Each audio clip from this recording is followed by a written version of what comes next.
to achieve anything, really. And that's, you look at anyone successful, I've spoken to many people who are successful, and the only difference is their belief systems, right? And the way that they have kept pushing forward is that they've constantly cleared and worked with their belief systems to move forward to that next level. Welcome to the podcast, everybody. Today we have a very special guest, Jacob Stringa. Welcome to the podcast. And I met Jacob about a month ago at a keratin meditation session, and we hit it off. And I noticed he had a few really interesting ideas and views on different topics like manifestation, spirituality, and meditation, which is also what I'm into. It's also what I love. And so here today, I have Jacob Stringer, who is a transformation coach, breathwork, qigong, hypno, different forms of meditation. Welcome to the podcast. Thanks, Dylan. Nice to be here today. And like you said, yeah, things aligned on that night, and here we are to have a chat and discuss a few things today. Happy you're here. And what I'm really curious about is like your journey. How did you get into the spiritual rabbit hole? What happened in your life that like really, because I notice everybody that gets it, well, a lot of people that get into this, they have something really challenging, something difficult, something like some emotion, whether it be like anxiety, fear, guilt, shame. Those are the ones that I dealt with personally. So I'm curious about, was there a moment or was there something that really got you into this today? Yeah, for sure. You know, there's always a catalyst. There's always, as I say, some of those dark times that help create pressure in life to make those changes, for us to seek a new direction, you know, for us to reflect on ourselves, on the world around us. And for me, many years ago, I was addicted to a lot of drugs. So drugs in particular like meth, cocaine, later on marijuana, smoked cigarettes, alcohol, video games, junk food. I was very overweight. And during those periods, basically suffered with a lot of anxiety, paranoia, vertigo, and panic attacks were some of the main things I experienced. And back then I always just went to work. I maintained a part-time job that I had at the time. I went to work. I only had enough money to support my habits, to support my smoking, my drinking, and everything that I was, you know, all the types of drugs that I was buying. And I knew I wanted a better life. I knew that, you know, if I was to keep living that way, that in the long run, it's not going to have positive repercussions, you know, on my future, on my family, you know, if I want to have children or if I want to meet someone. Because at the time, like, I never really left my area. I always stayed confined to indoor spaces, either in front of a screen, playing games, or at a friend's house. Other than me going to work, it was either me back in the area and staying inside. So I never went outside, never explored the sun or nature. You know, I would often say no to parties and outdoor events. I would avoid any types of nice days or public holidays. I would like to just always stay enclosed. I was always very paranoid and had a lot of anxiety around that. And so the big shift was when I started to really want to make changes, and I got away from the meth, and I got away from all those heavier drugs, and I started to smoke more marijuana. And I smoked marijuana every day for about 4 years. And something in me was really wanting to make a change, but it was just so hard. Everyone around me, all my friends, you know, were still smoking. Everyone was playing video games. Everyone was eating unhealthy. It was just a thing that everyone did. So for me to make that change was very, very difficult. And I had times where I really tried, and I tried to get away from the marijuana, and I got really depressed. Lots of emotions was coming up, lots of feelings and sensations that I wasn't used to experiencing were coming up because I was so numb. for a lot of my life. I was very suppressed, distracted, numb, always, constantly feeding myself with drugs or distractions. So when I did step away from that, there were things coming up that I wasn't ready to deal with.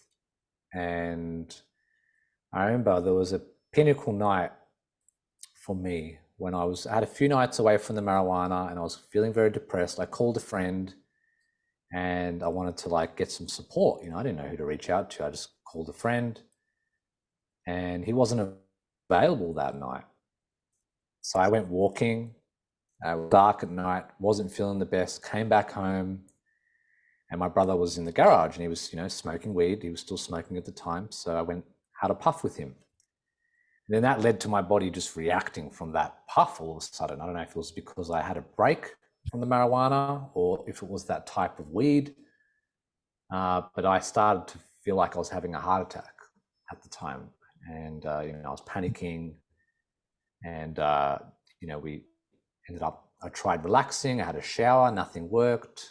And then my mum ended up calling the ambulance because they thought I was having a heart attack, right? Called the ambulance. They said I was just having a panic attack. Went to the hospital. Spent one night there over at the hospital. They gave me a Valium to relax, and I was okay. The next day, I knew that I couldn't really touch marijuana anymore because I was too afraid from that day onwards, and I didn't want that to happen again. So basically, that brought up an array of anxiety, constant anxiety, very frequent panic attacks, which were just constant. Paranoia was at a new level. And it was that extreme that I couldn't even go to a friend's house. It was very intense for me to even go to work. I couldn't have a friend at my house. Very, very basic things I couldn't do. Like my whole world corroded on me at that time. So I had to do something. And I remember I went to the doctors with my mum because we didn't know what to do at the time. We don't know about healers or meditation. No one around me was talking about these concepts. So I went to the doctors, and the doctors, obviously, they advise me to take medication. I got told to go to a psychiatrist as well, and he advised me to take medication. And at the time, I didn't want to. There was something in me that just didn't want to take medication. And my mum backed me. She said, you do whatever you want to do. If you don't want to take the medication, you don't. So I didn't. So because I didn't take the medication, I went through a pretty intense period of time of my life. It was very, very intense. And that was when I was basically forced to find something else. And that's where I found meditation. And meditation was a way for me to deal with the anxiety at the time, to actually bring it down, relax my panic attacks. I was able to at least start going back to work because I was calling in sick a lot. And I was very close to quitting at my job at the time. And so the meditation and everything helped for me to at least get by, right? And the anxiety was a lot less. The panic attacks were dramatically a lot less. And so I started to think, okay, if I was to keep practicing meditation before I had a panic attack, before I felt anxiety, maybe that would help prevent it. So I started to really implement that into my life more. And as I did that, it was like my awareness was expanding. I started to notice my vibration lifting as well. And then new opportunities started coming in because my energy was higher. I started to see the world a little bit differently. I manifested and attracted some new opportunities. I felt a bit better. And I started to read books. I started to get into self-development. And then I was still struggling with the anxiety, still struggling with a lot of fear, and still very stuck in my area. And I remember I was at work and I was very close to basically going to the office and telling them that I need to step down from being part-time. I need to either quit the job or go casual. And I remember I was on the way to that toilet and something said to me, just go to the bathroom. So I did that and did a bit of meditation, calm myself down. So, okay, I'll get through this day. And then that day, one of my friends, because I was speaking to him about my condition and everything, and he was basically recommending a guy in Melbourne, in the city, who's a life coach, a hypnotherapist, and a meditation teacher. I didn't know much about hypnotherapy at the time, and I thought, I'll try this out. So I, called the guy up, organized a session. I went with my mum because at the time I didn't go anywhere without someone holding my hand, and so I went with my mum. And I remember having that first session with him, and he did some meditation, he did some sound healing, he did some hypnotherapy on me. He had this light that gave me like the rays of the sun, like giving me that energy. And I recorded myself after that session. He told me to kind of do a recording. So I did a recording to myself saying, "Hey, Jacob, everything's going to be okay. If you're feeling anxious right now or having a panic attack, don't worry, you're going to get through it." And that was my first video that I recorded. And then I kept doing sessions with him, and I worked with him for 6 months. And to keep a long story short, in 6 months' time, my life completely transformed, energy completely transformed, and I lost like 40 kilos. I later on, after that, ended up manifesting a promotion in my job because my brain was functioning a lot better. My energy was higher, and my diet started to change. I started drinking water. I started to eat more healthy foods. Started to stop watching crap on TV and started watching informative things. I started learning about spirituality and all these different concepts.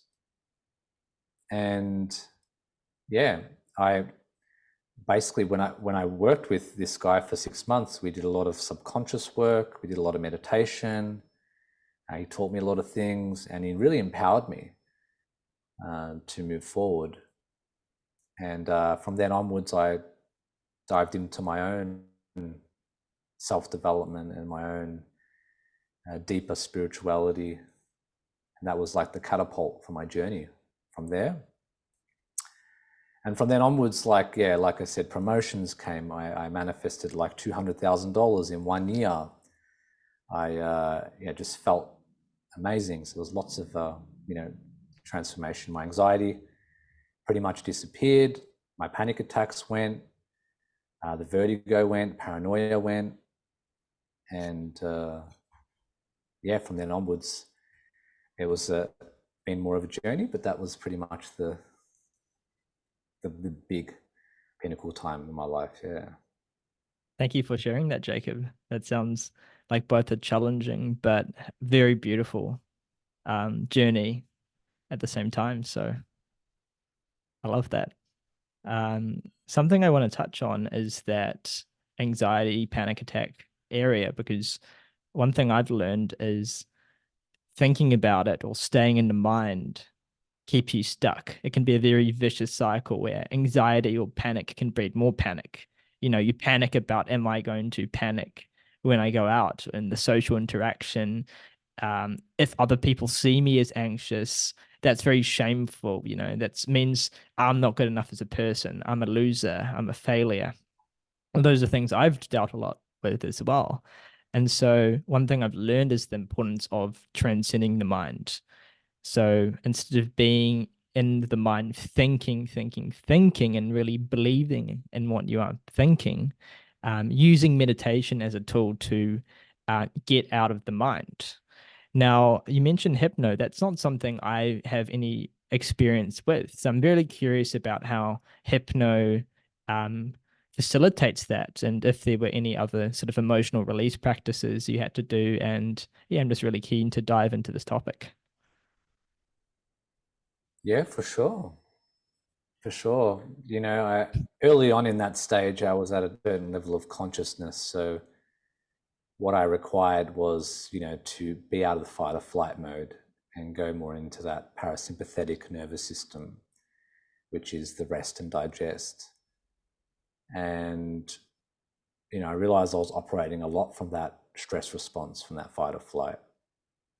So some of the basics, about just me relaxing and not believing my thoughts at the time, because every time I would go out, I would have those certain thoughts prior to going out. And the suffering was worse in my head than it was in the actual scenario that I was afraid of. And so through experience, because we get so caught up in our head and when we don't even do anything and we're living in our head and we're living out these problems when they're not actually in reality, they're not actually in our present moment. So for me, some of the steps was just to see that my mind was lying to me and that I'm here, I'm safe, it's okay if I'm out in public, it's okay if I'm at the shops, it's okay if I'm at my friend's house, right? And once I really got more into that meditation, that relaxation mind, and that that state of alignment, there was a lot less thoughts, and I was able to be out more in public. But when I look back on it, I was basically becoming more sensitive at the time to energy, because I was going through some sort of spiritual awakening at the time. So I was picking up on energy outside of me, right? I was picking up energy from other people, and I did not know whether to distinguish that from me at the time. So later on, I realized, okay, what I'm feeling is not always mine. And if I'm feeling some type of anxiety, that could be coming off the person next to me, that could be coming off my friend or someone in the environment. And it's not always me. So that was helpful for me to distinguish, okay, where am I? What am I picking up on? What is this energy?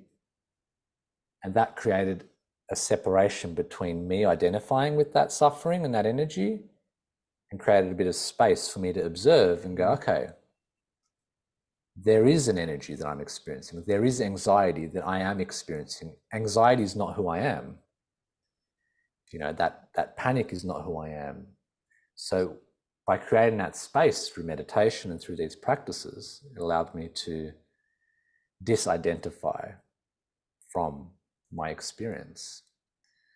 And, I had to learn to reframe my experiences. And I learned a lot of that through hypnotherapy, where we would dive into an altered state of consciousness. And that when we're in that space, we're more suggestible because we're accessing our subconscious mind. So when we're in that space of the subconscious mind, we can implant new meanings, new suggestions, and we can transform and change past events or certain perspectives as well that we have. And this is what I used to do is reframe and change my perspective about what I was experiencing. And I would welcome it, knowing that what I'm experiencing is a part of my growth.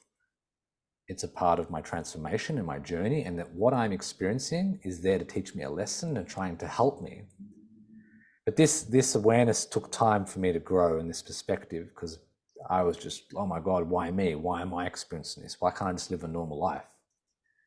Why doesn't everyone else have this constant anxiety or these panic attacks or this paranoia? Why do I have to go through this type of thing? So I really did see a lot of that now when I look back as blessings in disguise. Yeah, Blessings in disguise. there's like a saying that every emotion is there to teach you something. It's there for a reason, and learning the lessons from that emotion, you kind of transcend that up the scale of consciousness. And that's been a big learning for me, is every time now where I feel a negative emotion. Before, I used to be really like frustrated and mad. I'm like, oh man, it's happened again. Oh, I'm back where I used to be, because I used to have the story of progress that was so heavily attached to how I felt. And so if I was having a slightly worse day, I would beat myself up because I would feel like the spiritual progress has been lost. In the sense that is just part and parcel of more of the same vicious program that, keeps you stuck in a cycle. Um, Yeah. and funnily enough, just releasing that need to be a certain state allows that state to arise spontaneously and just allows it to unfold and come out. And the Mm, emotion has its space to be there. And when it can be there, it can flow by as well because you aren't resisting the emotion so strongly. And so going into, as you said, identification, what is identification? The way I see it is you are holding on to something. You want some part of you, and that can be for good reasons or bad reasons, but some part of you is holding on to it really tightly.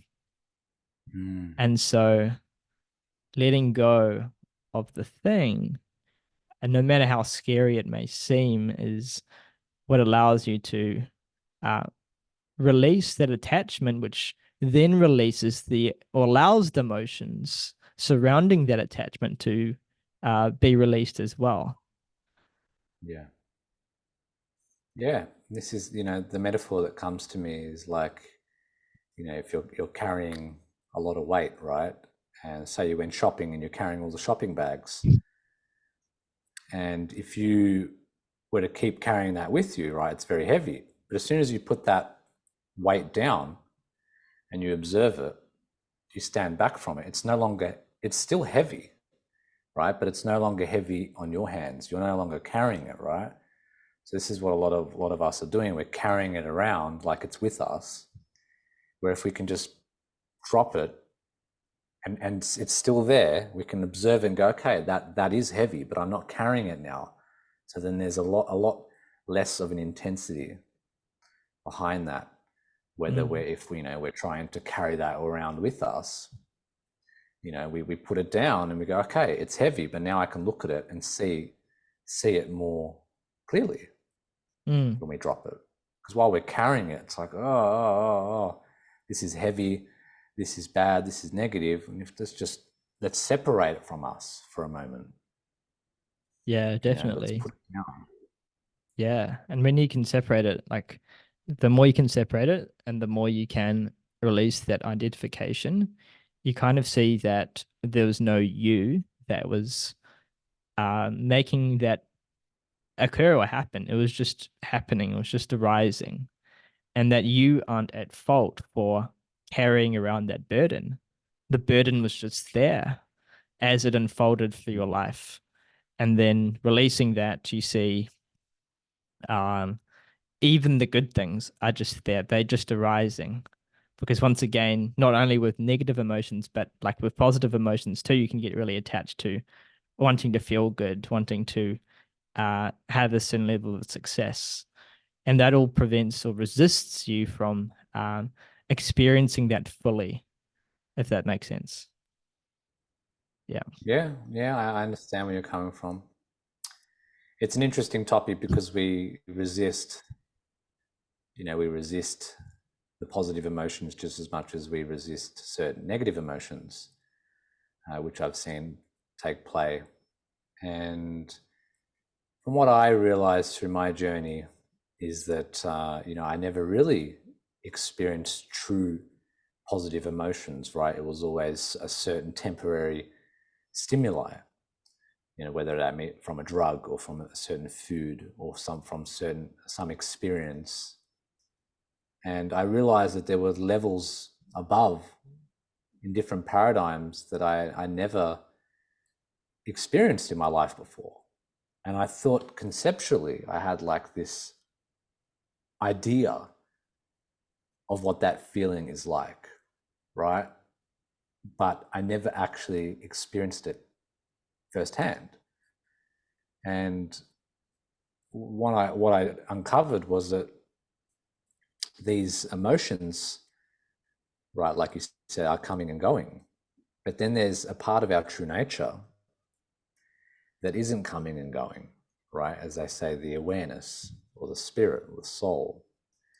And I noticed that there was a certain theme where there was you could stay in an emotion, but an emotion that wasn't coming or going. This is what I started to kind of observe.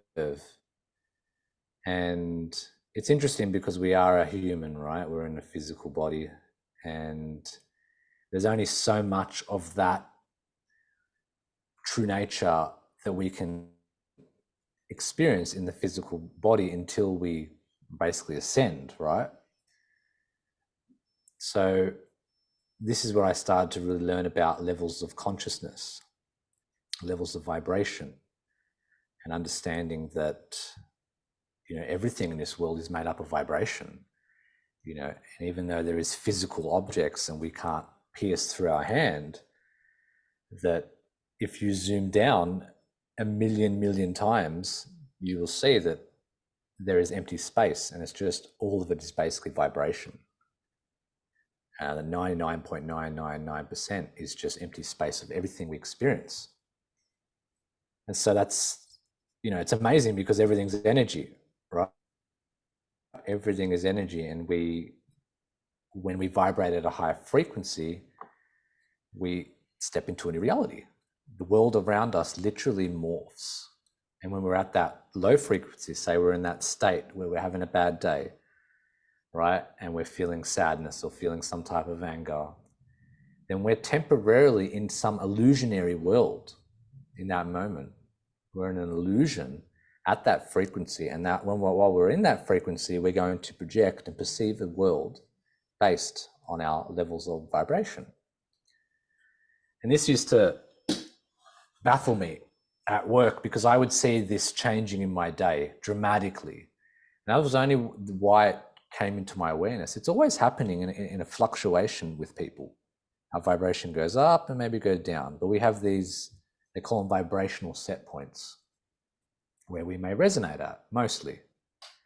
And for me, that was dramatically shifting in my life. And I would experience days where I would be so low and I would see people at work respond to me in a negative manner. I would have a pain in my knee. My lower back would be sore. The food in the canteen would be dry. It wouldn't taste good. The lighting in the building where I was working would look dull and grey. I would be more reactive to people I'm speaking to, very snappy. And then I would see that same environment when my vibration would shift and go into a higher state, that the same people would treat me better. Managers will all of a sudden treat me nice. That pain in my knee disappeared. My lower back's pain's gone. The same food at the canteen tastes all of a sudden amazing. It's cooked well. It just tastes better. The environment is lit up. There's this beautiful lighting and a clarity. Then when I speak to people, they're like responding to me positively, and it's like synchronicities happen, magic happens, opportunities happen. And I was amazed by this many years ago, back when I was working in warehouse. And I thought, this is important. This is very important to master. If we can master our vibration, we can literally master our results in the world and our success. And I seen that, by lifting our frequency in the physical up into a higher vibration, that we were going to get amazing results reflected back in the external world. Definitely. Yeah. Surprisingly, even a lot of successful business people are operating at a higher level of consciousness than the average person because they need to. And they don't have a spiritual program like we do. They haven't gone through the same unfoldments. Often it's just through different set of circumstances. And they are capped at a certain level because they don't have that spiritual program. They're not actively trying to ascend.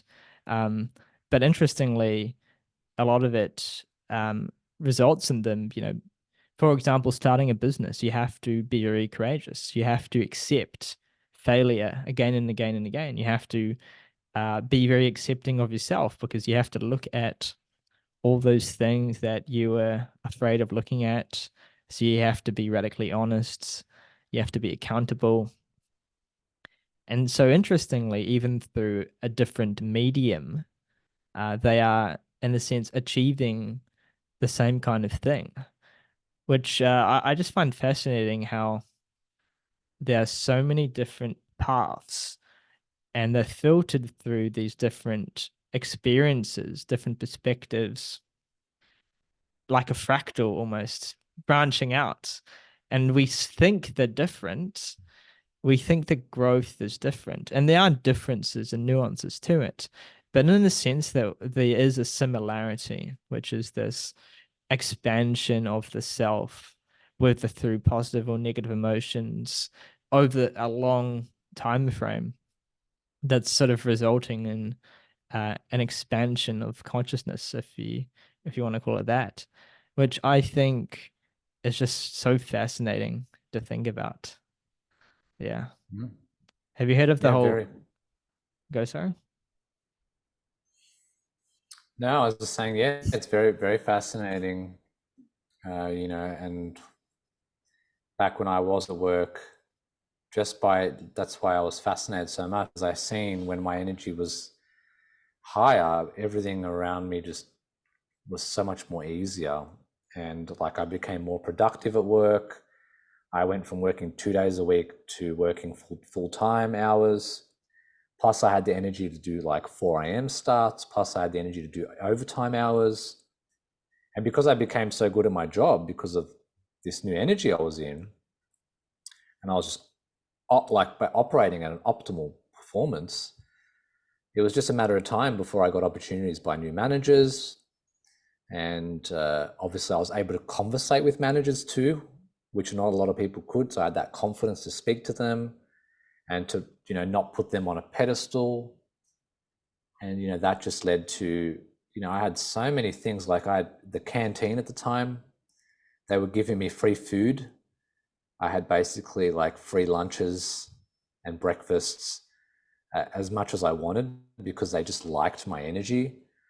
There was managers that gave me opportunities. I got new roles, and it was just crazy what I was experiencing. And I thought, this is what it takes, right, to become someone who's going to be a high achiever.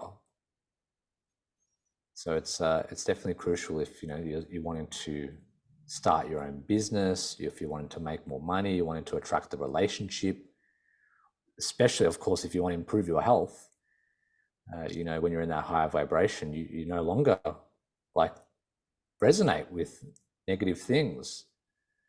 Like for me, I smoked for over 10 years cigarettes, and it was so easy for me to pretty much quit and just change my identity around that. Losing weight, choosing to eat healthier, all the addictions, the video games. Once my frequency was high, it just became so easy for me to let go of anything that wasn't serving me. Yeah, for sure. That reminds me a lot of the experiment where they put mouses or rats in a tub, and they could have cocaine, but the healthy rats chose not to. There are other things there too. Um, and then they brought addicted rats into the environment. And over time, I think based on a good environment, the addicted rats stopped taking cocaine because they had all their needs met. I might be wrong on the story, but there's a happy ending to it, basically, which is that the environment can really shape, um, your compulsive need for something, for some substance, or engaging in a behavior that isn't helpful. And as you spoke of with the vibration thing, that is so true. I've noticed that a lot myself, where in the past I would really effort and struggle a lot to change my behaviors, to start up new things. I mean, when you think about some of the biggest issues people deal with, which is like procrastination, they sign up for a New Year's resolution or goal and they can't stick with it. They can't go to the gym consistently.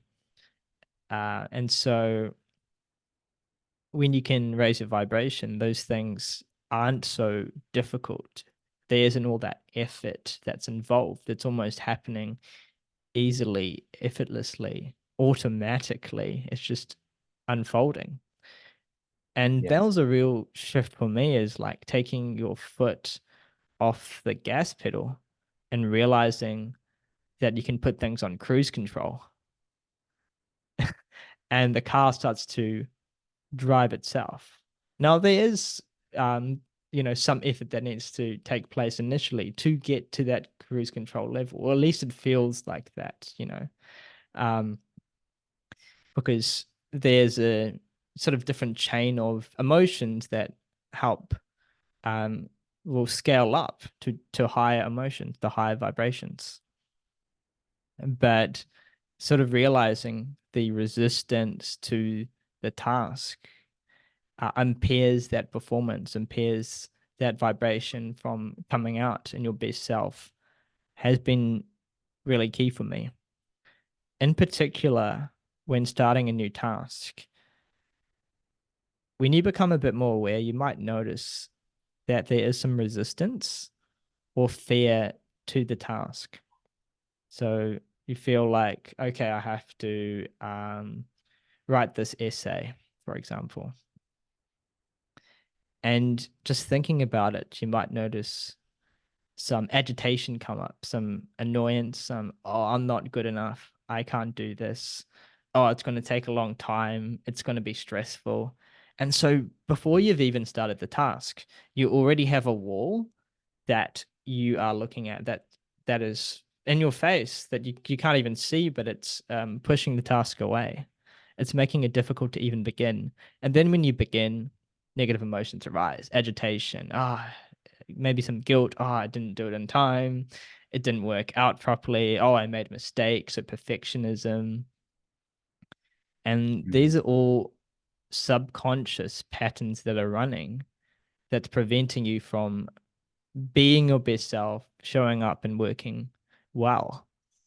And so for me, the shift has been cultivating that mindfulness into the resistance um, that's there before I start the task. And if you can clear out that resistance, then you move into the task and it's a lot easier. If you can clear out that energy, if you can shift it, now you can move into the new space and you are working in that space as your true self, as the self that is courageous, accepting, loving, that enjoys the task, that wants to uplift people, that when people send you negative energy, you don't have to fall into that energy, or you can even send loving energy back. And so that really starts to shift, micro shift, little by little by little, everything. It's like moving a pebble, and that moves another pebble. And then that pebble might affect somebody else, which makes their day just a little bit better, which means they aren't so annoyed when they get home to their spouse, which means they might be more kind to their kid, which means that, and this ripple effect sort of moves out, creating a vibration that is better, that is um, higher, I guess you call it that. I don't, yeah. Yeah. This is something I work with my clients in one-on-one sessions. It's a lot based on working with the subconscious. And like you said, when we have an area of our life that we want to head towards, right, and then we're procrastinating on it, we have self-doubt, we have all these walls that stop us from even taking any steps further. So this is what I help people do, is to address and become aware of the subconscious blocks and see the patterns in people's lives where those blocks have occurred. And then we try and find the core issue where it first stemmed from, and then to release that, to change that, to learn the lessons around that, and transform that negative belief system that we're carrying. Because we may consciously want something, right? Say we consciously want to do a podcast, right? Or consciously want to start up a business. But then subconsciously, we don't, right? Because we may feel that we're going to experience pain from doing that, right? Opening up a business or making more money may mean that we're going to experience some type of pain that we experienced when we were young. So we don't want that occurring again. So we create these unconscious walls that stop us to move forward, to stop us really from experiencing pain, from us even achieving that type of success or getting that result, or speaking truly on a podcast or whatever it may be. So, you're 100% right.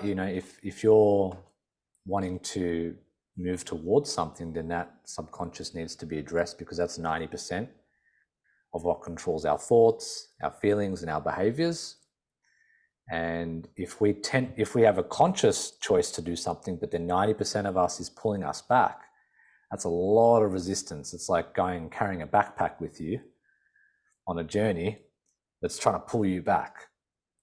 So when we clear that and we go, oh my God, okay, it's going to be good for me to move forward now. I actually want to move forward to this goal, right? And I no longer have that weight of the subconscious pulling me back, then it's so much easier to achieve anything, really. And that's, you look at anyone successful, I've spoken to many people who are successful, and the only difference is their belief systems, right?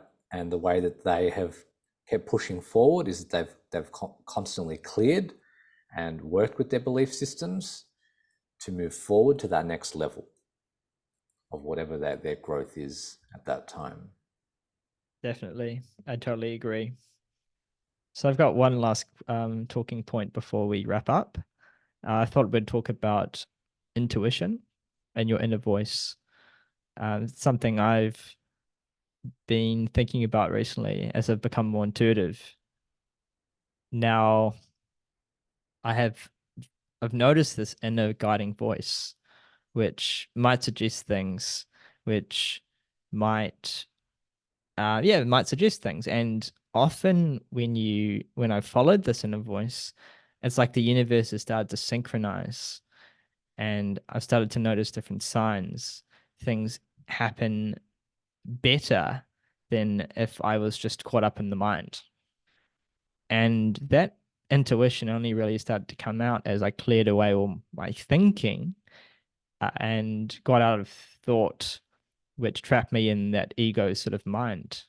And so I've found intuition is just something I've been contemplating a lot recently. I'm curious about your perspective and on intuition, if you've had any experiences here, and uh, how you've cultivated it. Okay. Well, firstly, what came through to share was that, we do live in quite a magical world, and there is answers available for us at all times, right? If we want to ask a question, we can connect with our subconscious instantly. If we want to ask a question, we can connect to our higher self. We can connect to our intuition, whatever, perspective or term you want to use. You can connect to a deity or an angel, a spirit guide. People can connect to Jesus or Buddha.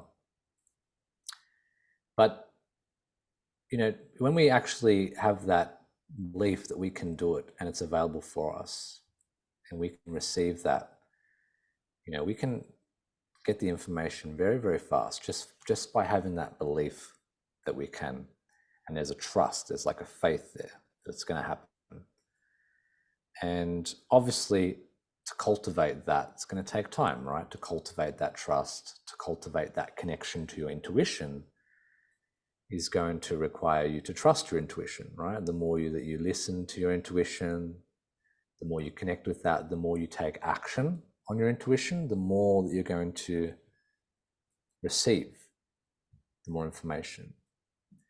Now, of course, if we're living in a busy world, we've got a busy mind, the intuition's going to be a lot harder for us to recognize because there's a lot of noise, right? So that's the art of meditation, is to sit and be still, right? And to quiet the thoughts, to step away from distractions. And once the mind is quiet, once we're away from the world of noise, we can tune in, right? And the intuition's always there. It's not like we're turning the intuition on, but it's like we're hearing the calling because we're silencing the noise, right? And you know, metaphor comes like if you're trying to listen to something, but then you're someone next door is having a party, right? They're playing pumping music, right? And you're trying to listen to a recording that is metaphorically your intuition, then it's going to be just a little harder. It's there, it's available. But until that music is turned down, it's going to be a lot easier for us to connect to that.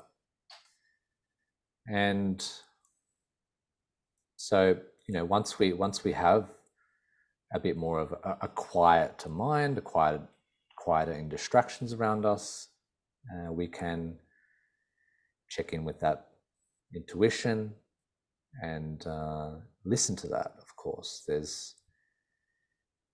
you could listen to your heart as an example of an intuitive space. Your gut as well can be a space of intuition. Each energy center can be a space of intuition as well. You could connect to different body parts and communicate with your body parts. And so, yeah, many ways to connect with that. And for me, it's like intuition is like who you truly are. It's your true nature. And it's not separate from you. This is where people get caught up.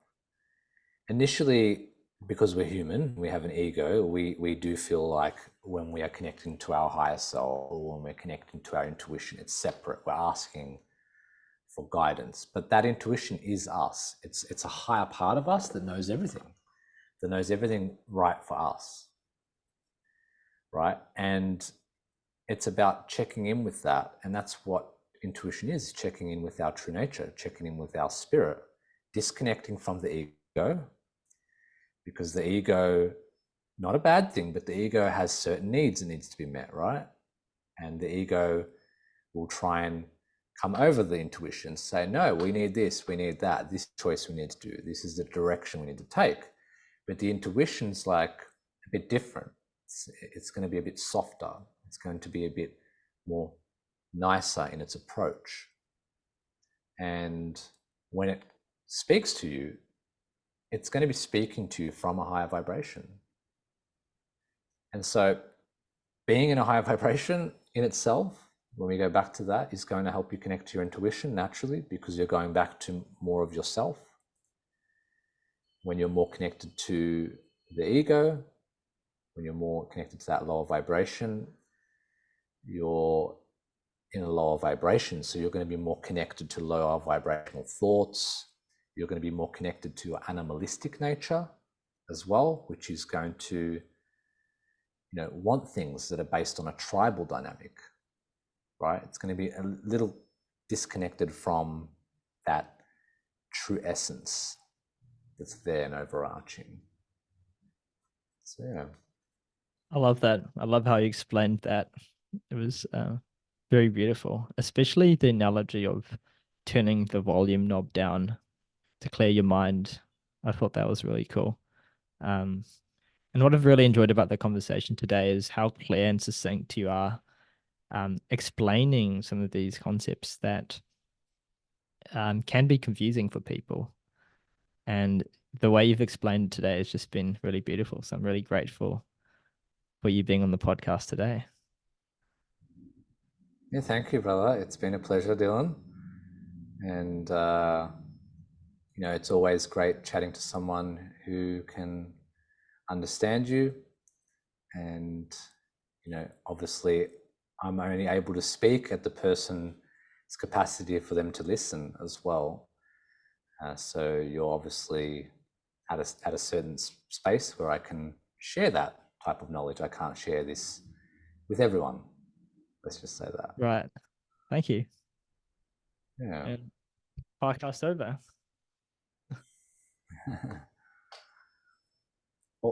We finished? We closed? Yeah, we're finished. Yeah. Awesome. Take it off record. I'll take one off record as well.